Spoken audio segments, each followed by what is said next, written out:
Isa sa 6 na suspect sa pang-hold up sa kainan sa Imus, Cavite, arestado.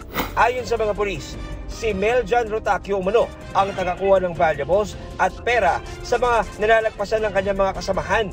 Ang kuha ng CCTV ng isang motorsiklo ang naging susi para matukoy ang suspect dahil na-trace sa LTO na kay Rotacio ito nakarehistro.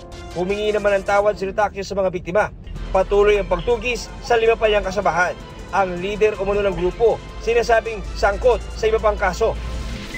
Dating delivery boy na mag-asawang naging amo ni Elvi Vergara, tumistigo tungkol sa pagmamalupit sa kanya. Sa preliminary investigation kanina, sinabi ng testigo na nakita umano niyang nagsuka ng dugo si Vergara. Dati na rin daw nakatanggap ng masakit na salita ang testigo mula sa mag-asawa. Wala si Nanay Elvi sa pagdinig, maging ang kanyang dating mga amo na sinisikap ang makuha ng panig ng GMA Regional TV Balitang Southern Tagalog. Ayon sa Philippine Legal Justice Center, inaasahang maghahain pa lang ng counter affidavit ang mag-asawa.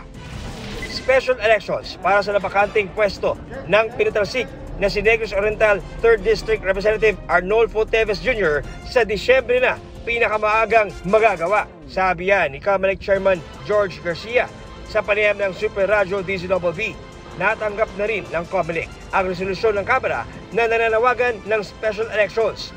Ayon kay Justice Secretary Jesus Crispin Rimulya, tinatapos na ng mga prosecutor ang pag-iimbestiga para mailabas na ang resolusyon ukol sa pagkakasangkot umano ni Teves sa pagpatay kay Negros Oriental Governor Roel Digamo. Ang kanyang abogado naman, tinawag na kangaroo court ang proseso sa House Committee on Ethics and Privileges.